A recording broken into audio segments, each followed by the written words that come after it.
All right, what's going on, Washington fans? Welcome to Taking Command with Josh Taylor. This is the Week 3 film room, doing a little bit of a different setup, trying to add a couple things in here. Been kind of busy with college and Penn State football and so on, but nonetheless, I'm trying to give you all the best products so y'all can see what I see when I break down these all 22 films.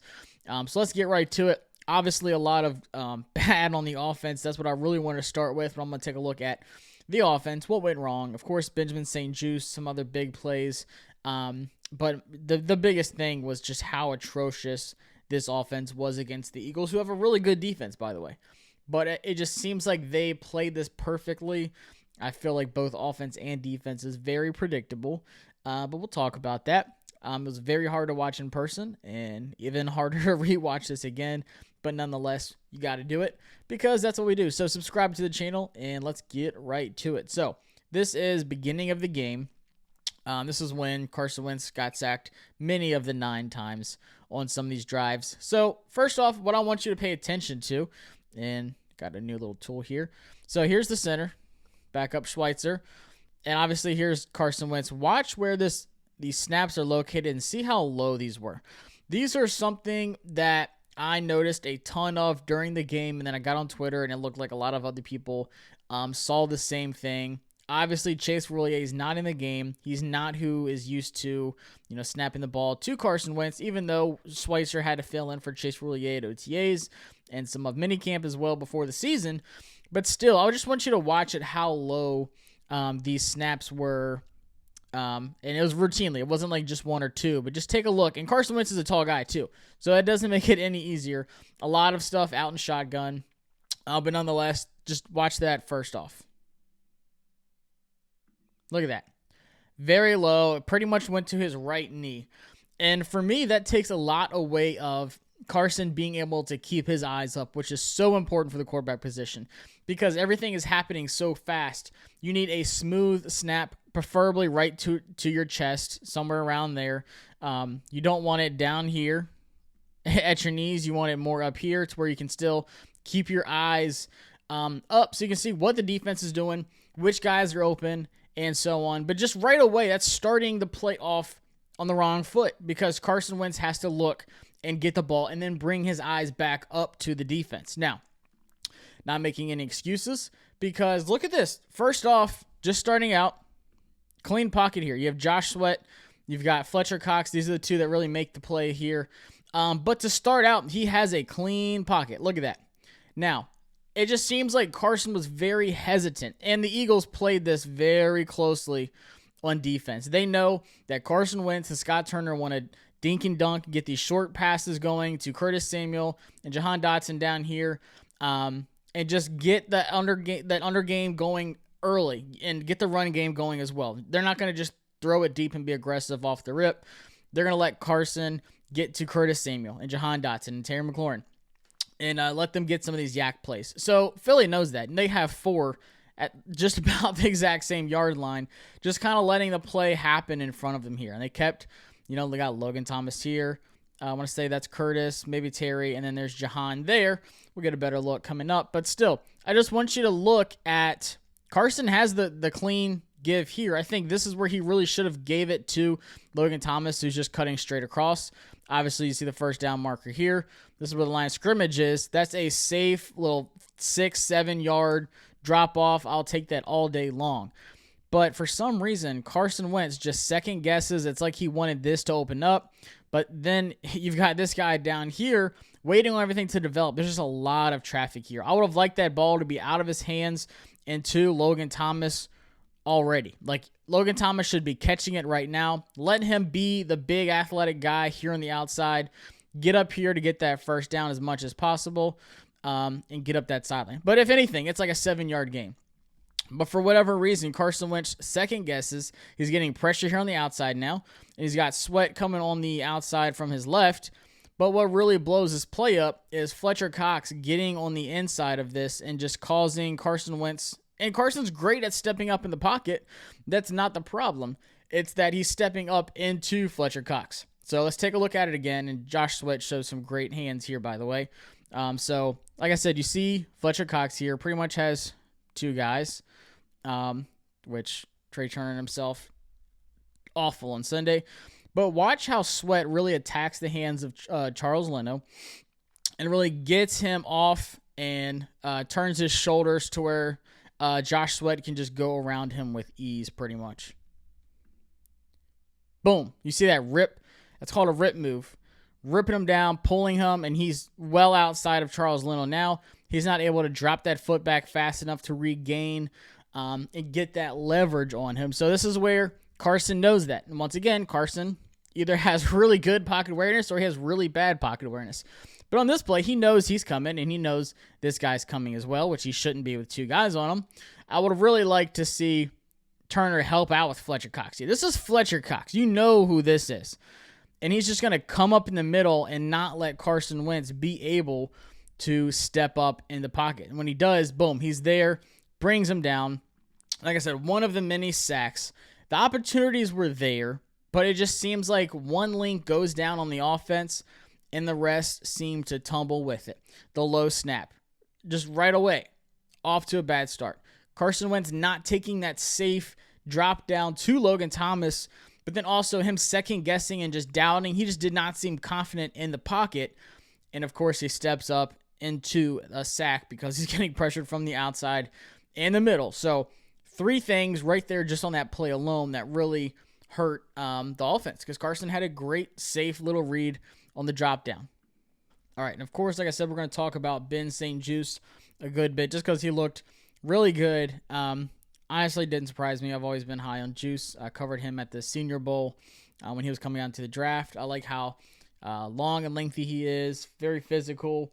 A lot of these physical, long, lengthy guys usually give up speed to some of these smaller wide receivers, but Ben St Juste didn't really on Sunday. Of course, he allowed a couple catches, but still, out of all the DBs, he was the highlight guy. So you see him here at the bottom of the screen, playing some soft press here on the outside. Like I said, they targeted him a good bit, but there's just a couple really big plays that stood out. This is one of them. Kind of just like an off-script route here, but still sticking with him. Gets beat a little bit, but then you see the wide receiver cutting back up. Stays with him, doesn't really open up his hips too much, which allows him to turn around, get that leverage back, continue that route, stick with him, and just keep his eyes on the wide receiver to see really where he's going. Doesn't get lost. It's a crazy route. But still, as soon as he sees his hand going up, he knows the ball's coming, expects it, and bats it away. Looks back at the last second just to get rid of it. You won't see too much at the beginning here, but the end just gives you a good idea of what it looks like. So look at this. He's stuck right here with him. He's right here at his hips. That's what you want. He's not fighting him. He's not, getting anything that's going to draw a flag. But he's just right there with his hips, pretty much running the route with him, staying underneath him, not behind him, not in front of him. I think he's in a great position here. This is exactly what I like out of St. Juste on this route. You see him throw the hands up. He knows it's coming. He looks to the right a little bit starting here, and then boom, reaches out. He's not tugging his jersey. He's not pushing him over, nothing like that. Just enough to swat that ball away. Boom, that's right. I mean, I love what I've seen out of St. Juste. This wasn't the only play either. There's many more where he looked really good, especially against Devontae Smith. All right, and once again, this is a first down. Washington's got the ball. Look once again. The Eagles are keeping everything close here. You've got Bradbury. You've got 2 linebackers. Safety. It might be Slay actually as a corner. But still, they're keeping everything close. They are not at all worried about the deep pass right now. They trust these guys here to get to Carson Wentz because they already have so far this game. And they are going to make Carson Wentz throw quick passes, and they're just going to cut it off. Doesn't matter where it is. They're going to bite on each route. But still, nonetheless, it's just not great protection by the offensive line this whole drive. Mainly on this one, it doesn't really last long. You can see there's nothing really open yet. Guys are still running their routes. And I want to say this is Fletcher Cox here just getting at Trey Turner.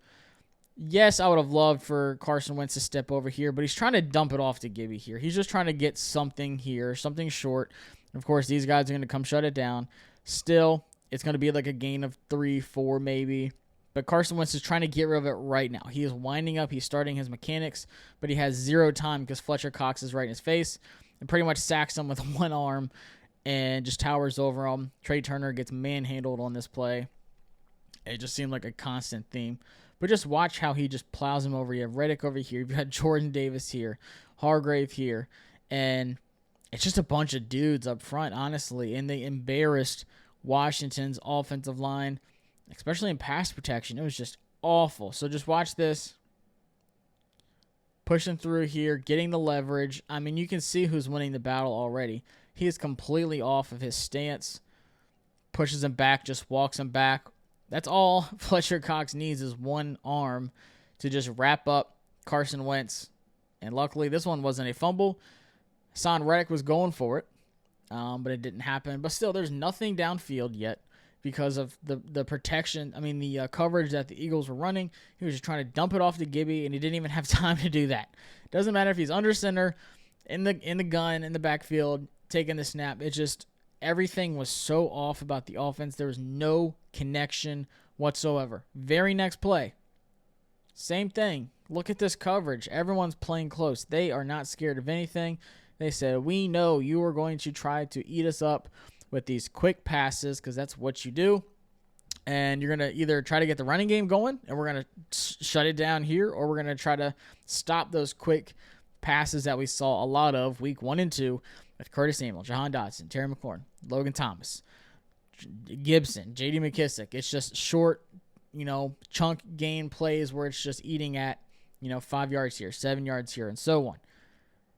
But still, once again, so first off, what you notice is this guy acted like he was going to blitz, drops off, and they kind of move some things around. A little bit of a stunt here. Carson Wentz sees that. So then you see this play developing some. Good pocket right now. He needs to just gun it to Terry right now. Look how far off Slay is playing on Terry. Like, boom, just gun it right here, man. You have plenty of time. That is a 7-yard cushion here. Let Terry get that thing, cut up field like he does, put a little spin move, and just get up field. But, man, I don't know why Carson was so... see how long that took? And then he hesitated. He's like, I don't know, Slay's coming. Because it took so long. You need to feed Terry before he even cuts. That ball needs to be there as soon as he turns in that route. And now look at him. But he sees this guy coming up in his face. He's like, let me just pull that down. I'm not trying to throw a pick. We're this far back. The end zone's right behind me. Second guess is just no confidence in what he's doing in that play and gets swallowed up for another sack. It just made no sense. I just saw a very scared, I hate to say it, a scared Carson Wentz. He was not confident in anything he was doing. So watch it again. You'll see this guy, boom, drop out, and then you'll see them just bring normal pressure. 4 guys. Like, it should be out of his hand. It should be quick passes. That is a easy gain. And Terry can take that far. We've seen it many times. That should be out of his hands. It just took way too long. Like, he has a clean pocket right now. I can't sit here and blame the offensive line for everything. Because look at that. You have a great little blanket here. Like, it should be not just cocked back, ready to go. It should be a dart to Terry already. Like, it should be on the way to Terry. But for some reason, he doubts it. That little pat. I hate that hand pat so much. I hate when quarterbacks hand pat the ball, and you'll see what I'm talking about. A lot of quarterbacks do it. Even Sam Howell does it, and I've pointed that out with Sam. Look, once again, a low snap. But I'm not even making that an excuse. He saw that's his first read on the play. First read is Terry McLaurin, and it's not out of his hands yet. It just took way too long. Pat, and then you just second-guessed it because Slay was catching up. I guarantee you, Slay has no impact on that play if you get that thing out right away. Your first read, pre-snap, you see how open Terry is, and I'll do it from the other view. You see how far off Slay is playing him. Look at this. You know what the route is. You know that's your first read. Honestly, all you're looking at is 23 right here to see if it's like a zone, if he's going to sit in here, kind of drop back and cut this off, what's going on. But Carson, is the second you see this guy move, and as soon as you snap the ball, boom. As soon as it's snapped, you see this guy bail. So then this is all you have to worry about. You know the route. He's going to play it. You have to watch this the whole way. And it's just so frustrating. Boom. Right here, you see Slay starting to go this way. Not a lot, but just looking because he thinks, look at Terry. I mean, this is great route running by Terry. Which way is he facing? This way. Like he's about to just cut across the middle of the field here. Doesn't, just sits because he knows it's open. Once again, Carson knows that. He knows the route. It's an easy pickup. It should have been gone before he even turned. It should have been near his hands right now to where he can just, boom, catch it right there and then just try to get out of there. I mean, it's just stupid plays like that. Like there's many opportunities lost on Sunday by the offense. All right, now this is a play I really like. We've seen it a couple times, and it's just highlighting Jamin Davis, who pre-snap is over here. You've got Holcomb here. Can't tell what safety that is, but then you got St. Juste here. That might be Forrest. I can't tell. But nonetheless, they're playing it close because like you've got like bunches set up here. Half the time, this is usually a screen, whether it is to Goddard or to any of these wide receivers here, A.J. Brown. I want to say that one's Quez Watkins. But still, they're playing it close. Smart coverage. But I just want to show the athletic ability of Jamin Davis. This was credited as a sack. People saying, oh, it shouldn't be a sack. It's actually Wild Goose that was up here. And he follows him, so it's showing man coverage. But you're going to see Jalen Hurts roll out here. He's going to do what he does best. We know how dangerous he is on his feet. That's where he scored most in the season so far, was with his legs. And look where Jamin Davis is. And we, like I said, we know how fast Jalen Hurts is. And he sees block going to happen, block here, and then this guy's going to try to get to this guy. So Jalen Hurts just has to cut over here. This is where Jamin Davis is when Jalen Hurts starts to take off. But Jamin Davis knows this. He reads it and says, okay, Devontae Smith, he has help up here with Curl. He's got him. I need to get out here because it's either going to be a dump pass to him. But he sees Jalen Hurts' eyes and says, all right, he wants to run this thing, so I need to close that gap as fast as possible. And just look at that speed. Boom. And he doesn't hit him. I mean, obviously Jalen Hurts is going to lay down. But if he doesn't, that's a big hit. It's a clean sack, and people are hyping it up more. But Jalen Hurts, it was a business decision. Did not want any of those problems. Once again, just circling them for y'all. This is where Jamin Davis is pre-snap. And just watch. I'm not going to stop it. Just show full game speed. Boom. Read and react. That's what we want. Aggressive Jamin Davis. Like I said, it wasn't the most hype sack, but it's still a sack. But just showing that speed, that athleticism that we've been dying to get from Jamin Davis. Loved it. All right. This is honestly my favorite St. Juste play. It's not the craziest like interception or anything like that. It is a great pass breakup. However, on A.J. Brown down here, they wanted to go at Wild Goose and they wanted to get at St. Juste and really target him. So they got St. Juste here. You've got A.J. Brown here. Just watch how the play starts out. St. Juste is going to go into a bail coverage, which is this. You kind of open up. He knows he has that sideline down here behind him, behind his back. So he's keeping everything in front of him, but he's running great. This is exactly what you want out of a bail coverage. You're off, so you can kind of keep your eyes on the wide receiver, but you're also keeping everything open in front of you. You're just letting the play develop, but you also have to be quick to read and react, and that is what he does so great on this play. A lot of times wide receivers will try to attack the outside here, get what's called the blind spot on the DB, which is the back where they can't really see anything when they're in the bail coverage. So you'll see oftentimes guys will come out, stutter step, and then go. But A.J. Brown, this time his route is to just come up and cut. Just kind of like a little curl route. And just watch this St. Juste. Boom. He sees A.J. Brown starting to slow down a little bit. He puts his foot down. Once again, his hips aren't wide open. He's not totally out of position. He's at a great spot to where he can turn and get back upfield quick. This is why at the combine they do 3-cone drills and all these other silly drills that people are like, why are they doing this right now? It's because they want to see how fast you can change direction on a play like this. comes back down, cuts it off, sees it coming, puts his hand out. Boom. Great pass breakup. Look at St. Juste. He's like, don't you dare throw that flag. That was great coverage. He knows it. Of course, you can't really see anything from this side. Boom. I mean, this is next level stuff. This is what I loved out of St. Juste. And I just want to point something out as well. This is going forward what I want to see. So say we have, let's just say nickel, because you have corner here. We run a ton of nickel, and your nickel back here. So Wild Goose was the nickel back because William Jackson III was out, and then you got St. Juste who took over for William Jackson, and then of course you got Kendall Fuller. This is what I want moving forward. I don't care what side of the field they are.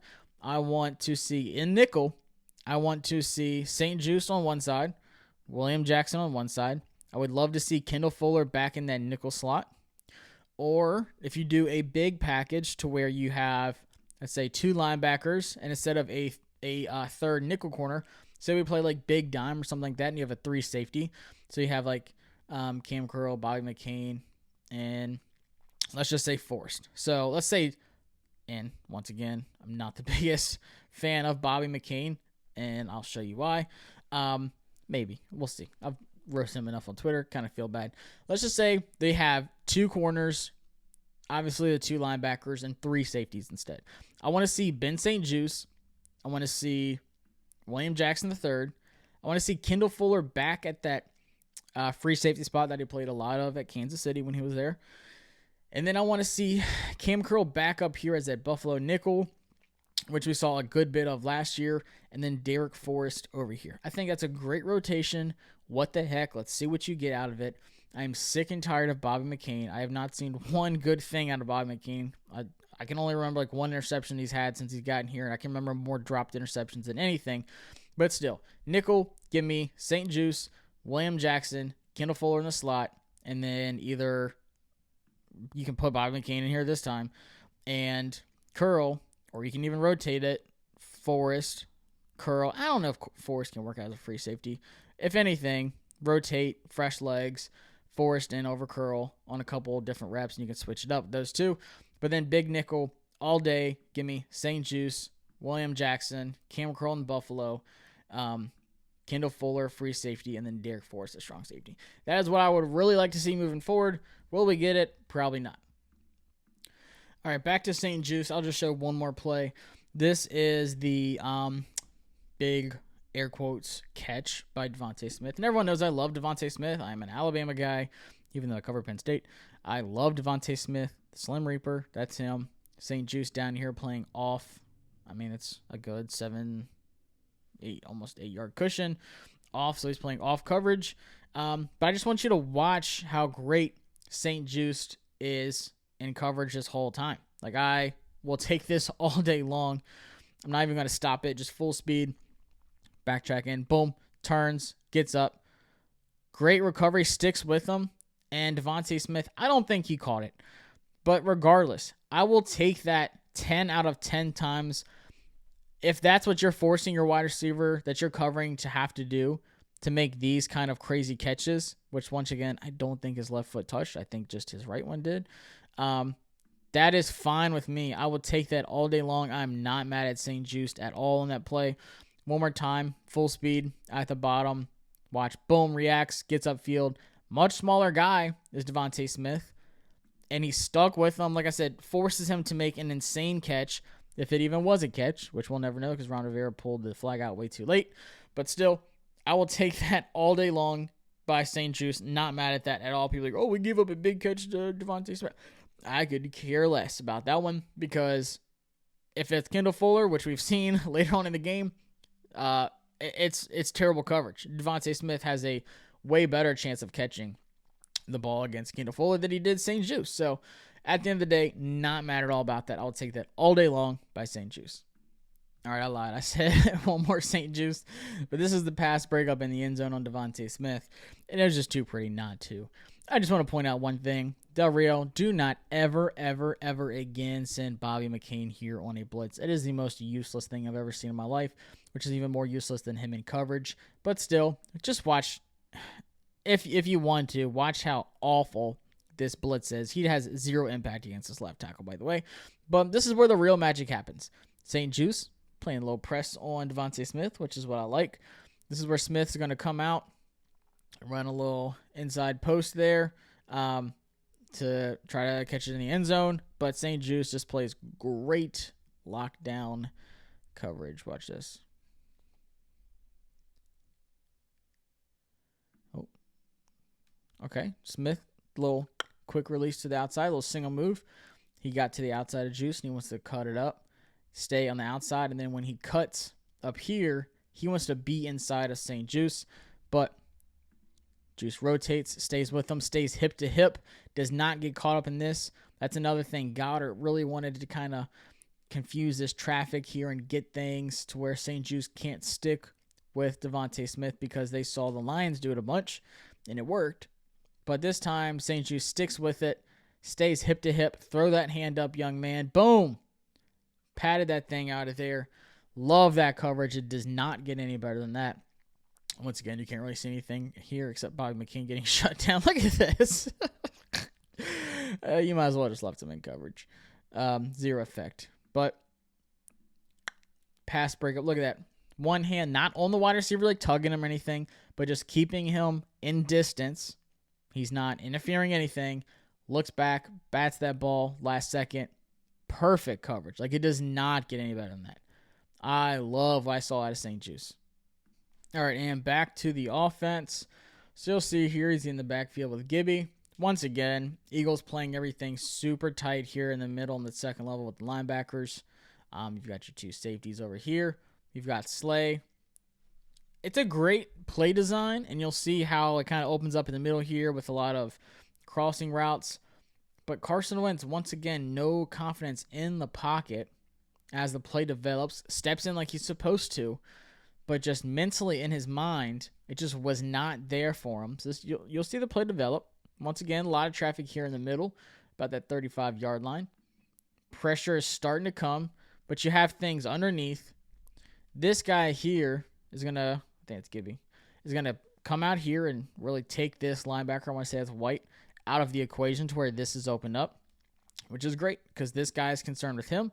He's dropping back. If anything, he has to cut back in here and let him go to the outside. I can't tell who it is right this second. To where he's going to be open in this little field here until the safety reacts. But this is where Carson Wentz needs to see this and have a plan to start dropping this off very soon to where this wide receiver is ahead of this linebacker stuff. He's cutting this way. He's going to beat this linebacker to this spot where the ball needs to be thrown. Play develops a little bit. Like, it should be out of his hands right now. Why are you still holding on to it? Like, it should be gone. He just steps up. Slay knows this. He reacts. All these guys notice, oh, shoot, this is who he's probably throwing it to. Like, right here, Carson. It should be out of your hand. Like, you did have time, but you second-guessed. You're tucking the ball away. Now you're going to try to step up in the pocket, away from where the ball needs to be thrown, in stride here. Once again, almost a first down pickup. It's second down and about 6.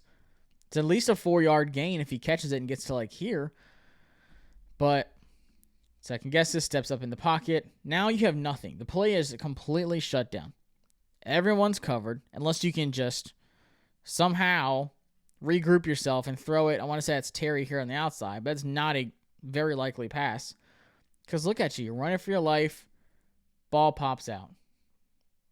I put that one on Carson Wentz 100%. You've seen it multiple times. Out of his 9 sacks, probably 5 of them have to do with Carson Wentz either second-guessing himself or just not looking comfortable in the pocket. Snap once, not too bad on this one. Schweitzer did a much better job. Right here. Get rid of it, man.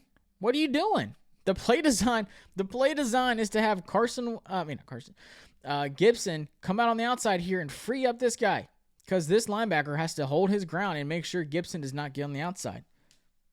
And it worked perfectly. Like, it should be dumping off now. Drop it right here in this bucket. Right here, man. I can't tell who that is, actually. It might be Armani Rogers. I thought it was Terry. But like, why? What in his mind, that mental clock just was not ticking on Sunday?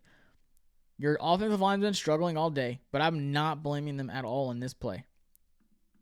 Like, look at that. Even now.